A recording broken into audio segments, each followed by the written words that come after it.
On this week's dose, we have Harris Stolzenberg, CEO and co-founder of Flok, the full-service corporate retreat planner geared towards remote tech companies. Right, and Harris always had the entrepreneurial itch, and after a short stint in investment banking after graduating from MIT, he joined an innovative startup called Pando as their chief of staff, and learned the ropes of what it takes to be a founder. Yeah, pretty cool company there. From there, he joined Pear VC with a curiosity for the other side of venture, where he spent a year soaking up as much as he could in preparation for the goal that he voiced to them originally, which was to eventually start his own company.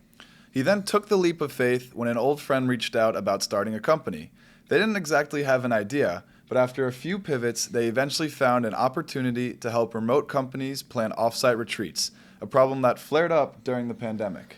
Yeah, in the interview, you'll hear more about how Flok works and some upcoming milestones on the horizon. You'll also hear about Harris's fundraising philosophy and how he's thinking about taking the company from bootstrapped to more of a venture-backed startup high-growth mode. As always, stick with us to hear his advice to anyone looking to get into venture, as well as his top book and podcast recommendations, and a couple of new startups for the pilgrims to keep on the radar. Yeah, it was a great time having Harris here in the Austin studio for his brief visit to town. And with that, we're excited to share the interview. Here it is. The views, statements, and opinions expressed herein by the hosts and their guests are their own, and their appearance on the podcast should not be construed as reflecting the views or implied endorsement of Independent Brokerage Solutions, LLC, or any of its officers, employees, or agents. The statements made herein should not be considered an investment opinion, advice, or recommendation regarding securities of any company. This podcast is produced solely for informational purposes and is not to be construed as an offer to sell or the solicitation of an offer to buy a security.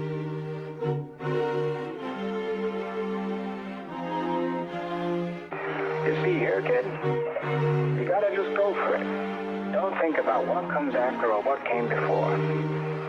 You just gotta bend your knees, take a deep breath, and jump. This is Venture Pill, your weekly dose of startups and venture capital.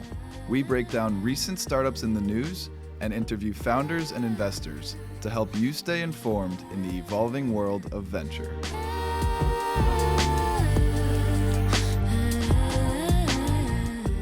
All right, we welcome on this week's dose of Venture Pill Harris Stolzenberg, CEO and co-founder of Flok. Thanks for coming on, and welcome to Austin. Thanks for having me. Yeah, right off the plane, got some barbecue in the airport, and Nice. excited to chat. Yeah, Airport barbecue, the best. Salt Lick, it's supposed to be famous. It's pretty good. So, yeah. Sitting heavy with some salt licks, so you're ready to go. Exactly. Probably And then probably tacos tonight and margs and just getting the full kind of Austin. This guy gets it.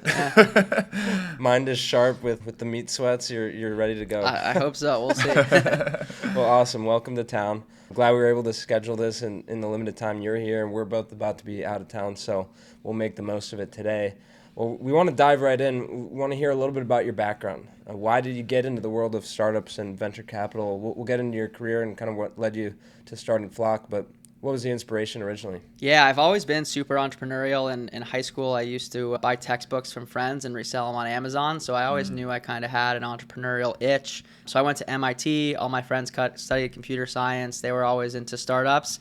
Right after college, I kind of took a little bit of a different route, though. I went into investment banking, and it was great. I learned a lot. You know, I set a good foundation for myself, but I kind of missed kind of that entrepreneurial, itch working at a startup. So I quit cold turkey, joined an early stage startup, learned what it was like, learned it's not always kind of up and to the right. Sometimes you join a startup that, doesn't go as well as you hope. But from there, went into venture capital. And then after that, decided to make a jump with my now co-founder to start Flok.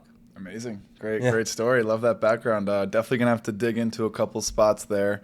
What was that startup that you first worked for fresh after leaving the investment banking? Yeah, it was called Pando, and it's actually a really funny story. So it was started by two Stanford GSB grads, and after I'd quit my job at the investment bank, for whatever reason, in the middle of the night, I woke up, I looked at my phone, I was checking LinkedIn, and I saw kind of the job posting for the startup pop up, and I keep a list in my phone of like 500 startup ideas that I've had that I want to do. Wow. And it just so happened that Pando was one of them. So essentially what they do, or how they started for minor league baseball players, they allowed multiple minor league baseball players to pool their earnings together.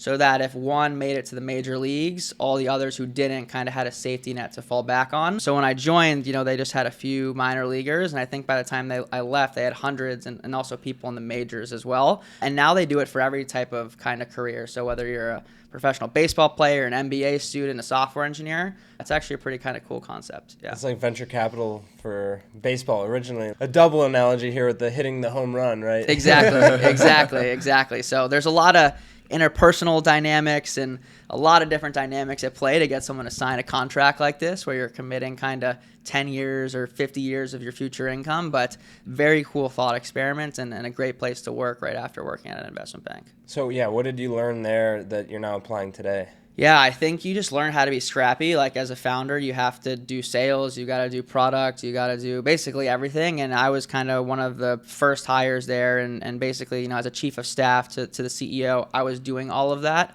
So yeah, I think you just learn how to get your hands dirty and kind of go from 0 to 1.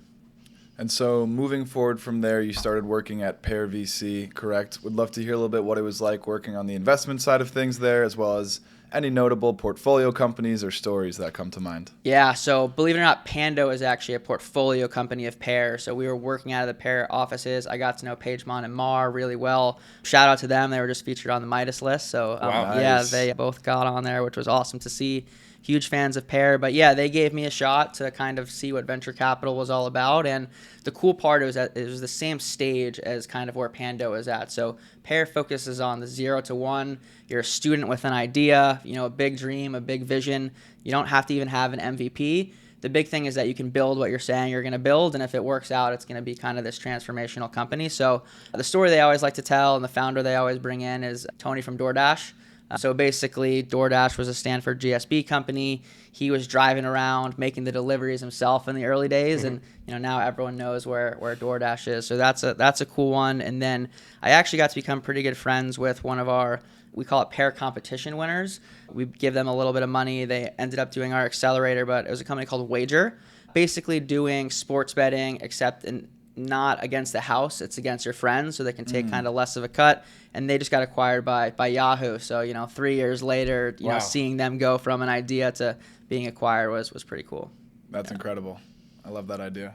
Yeah, and so Flok is a Pear portfolio company. Yep. Correct. So Pear ended up investing in me and Flok after I left, which was a really amazing experience to be able to continue to work with them kind of now on the founder side. Yeah, so walk us through how you came up with the idea. Like, how did you transition out of that role and you figured out you wanted to be a founder yourself?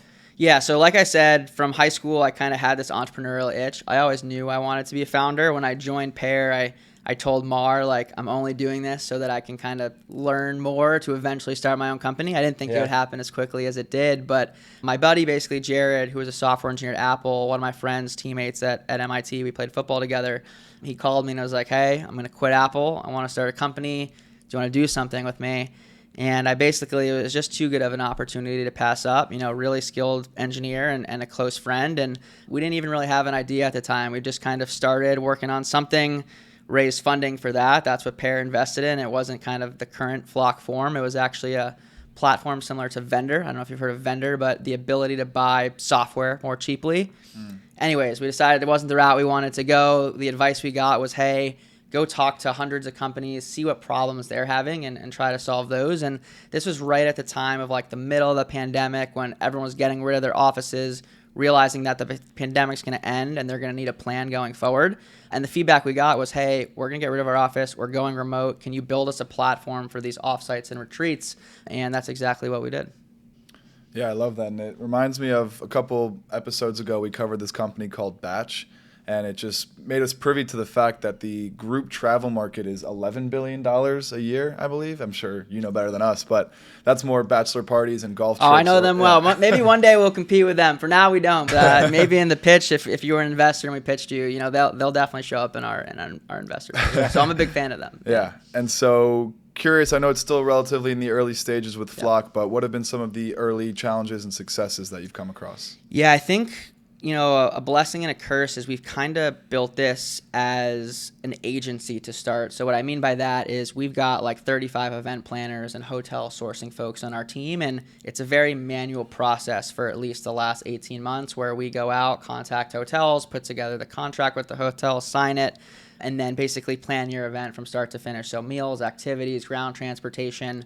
And by doing that, we've learned what problems the folks on our team have as they're trying to do this and built software along the way. So now kind of 18 months into it, we've got this full suite of products where we've started to automate a lot of the process. But, with building a services company, there's a lot of headaches, right? You're not going to please every customer. There's going to be use cases that you never kind of imagined and that you honestly can't solve with software. So I think, like I said, it's been a blessing and a curse. The really nice thing, though, of building an agency, especially in this environment, is we're bringing in revenue. So we did about $1.1 million in revenue last year, which means we're not relying on having to raise VC funds and can kind of build at our own pace.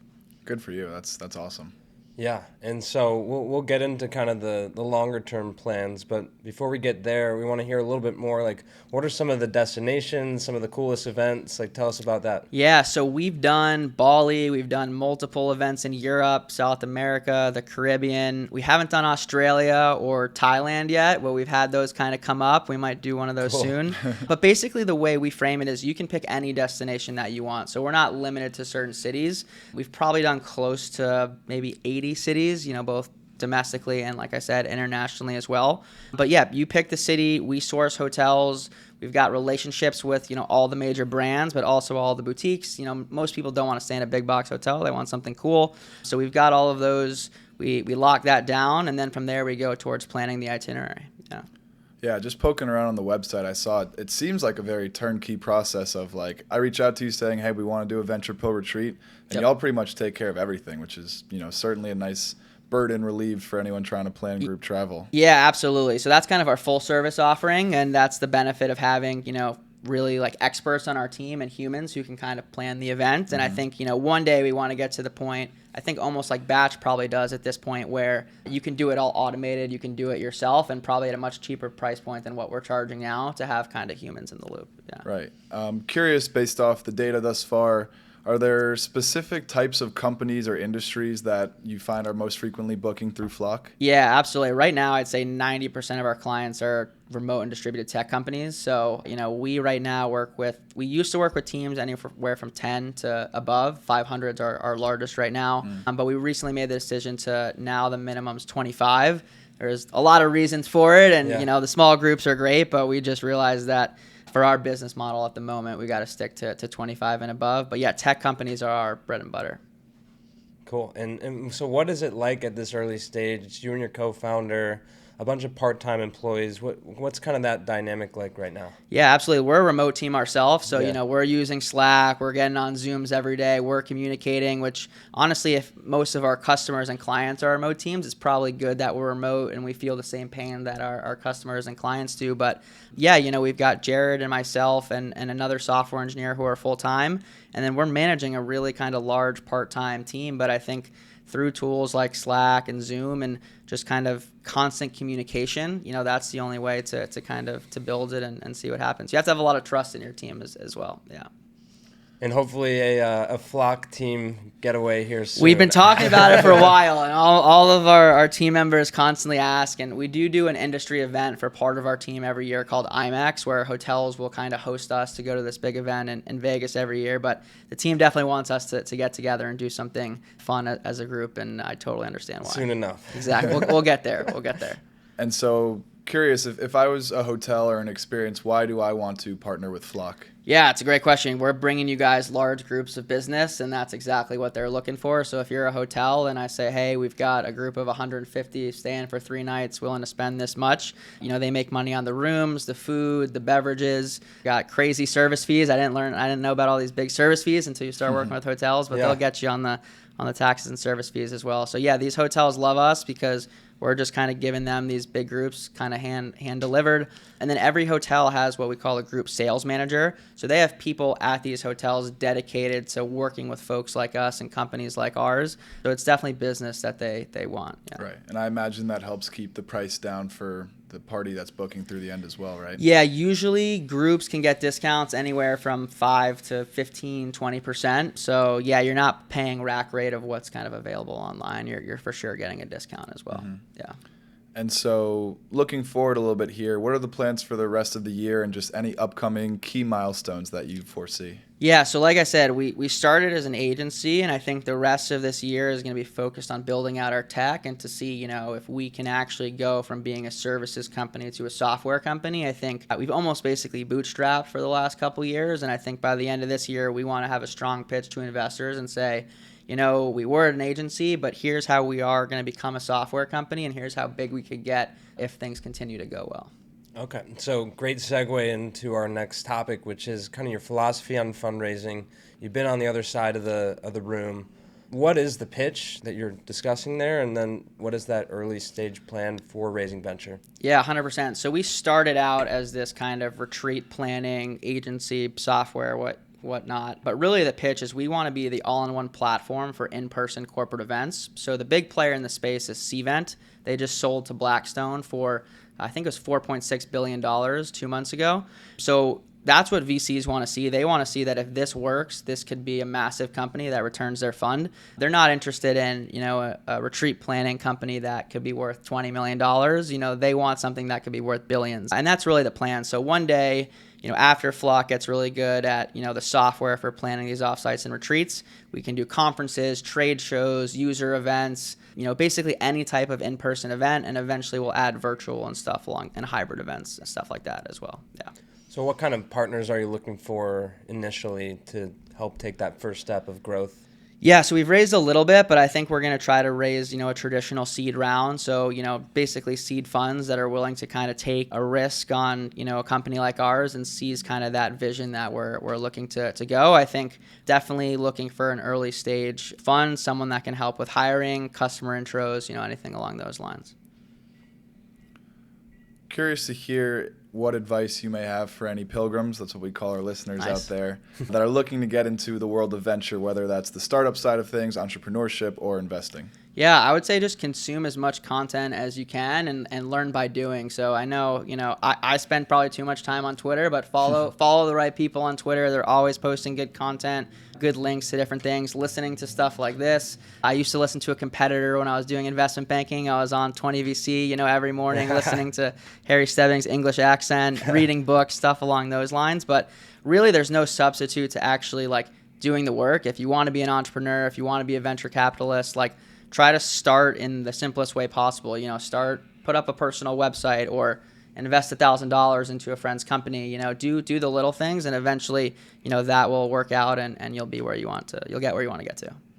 Talk to us a little bit about mentorship. Do you have any mentors that have guided you along this journey? Talk to us kind of about your philosophy on networking is something we talk about a lot on this podcast. Yeah, I wish I was better at networking. I'd say I'm good at finding people in organic ways. So when I worked at Pando, the CEO was named Charlie Olson. He went to Stanford GSB, played football at Stanford, and we just kind of got along. And I think kind of informally he became a mentor to me, and I've learned a lot kind of through him, just naturally. And then same thing at Pear. I had both Mar, who was super great with her time and listening and offering me advice, but also one of my bosses there was named Ian, and he really just went above and beyond to teach me and go the extra mile, and I learned a lot through him as well. So I'd say I've been lucky in my work career to kind of learn and have those mentors from bosses, but if you don't, you definitely got to put the work in and try to find someone to take an interest in you and help you get to where you want to go.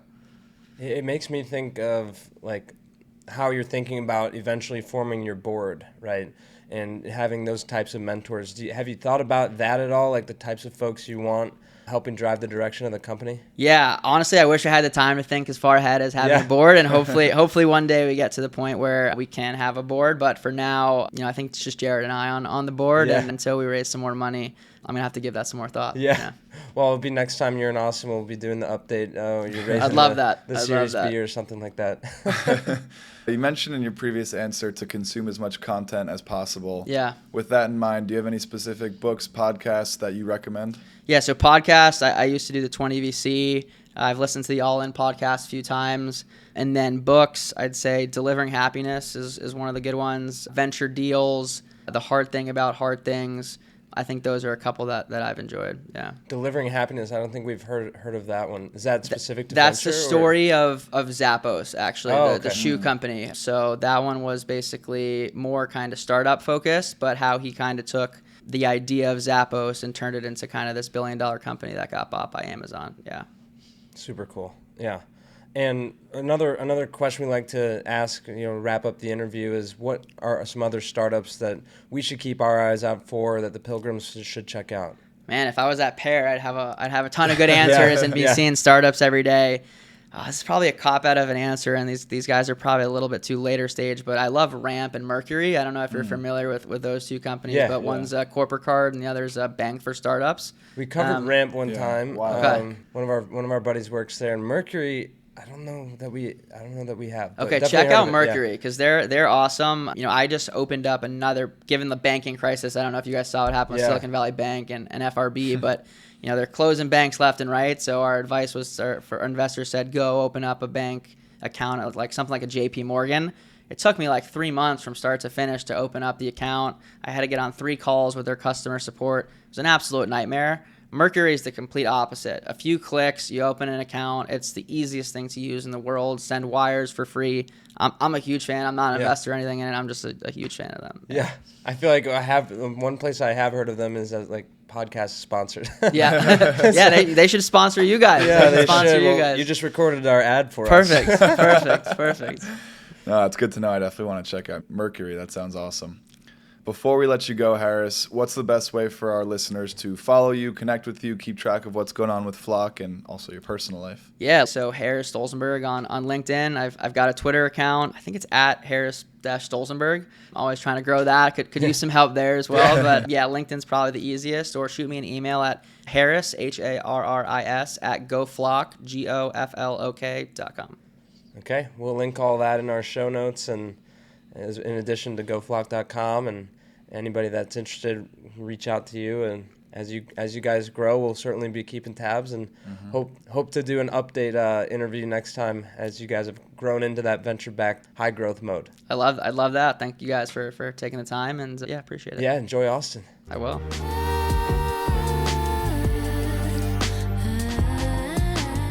Thanks for listening. Join us next week for another dose of startups and venture capital. And as always, we appreciate our pilgrims spreading the word about the show. Share with your friends and help someone else make the pilgrimage. See you next time.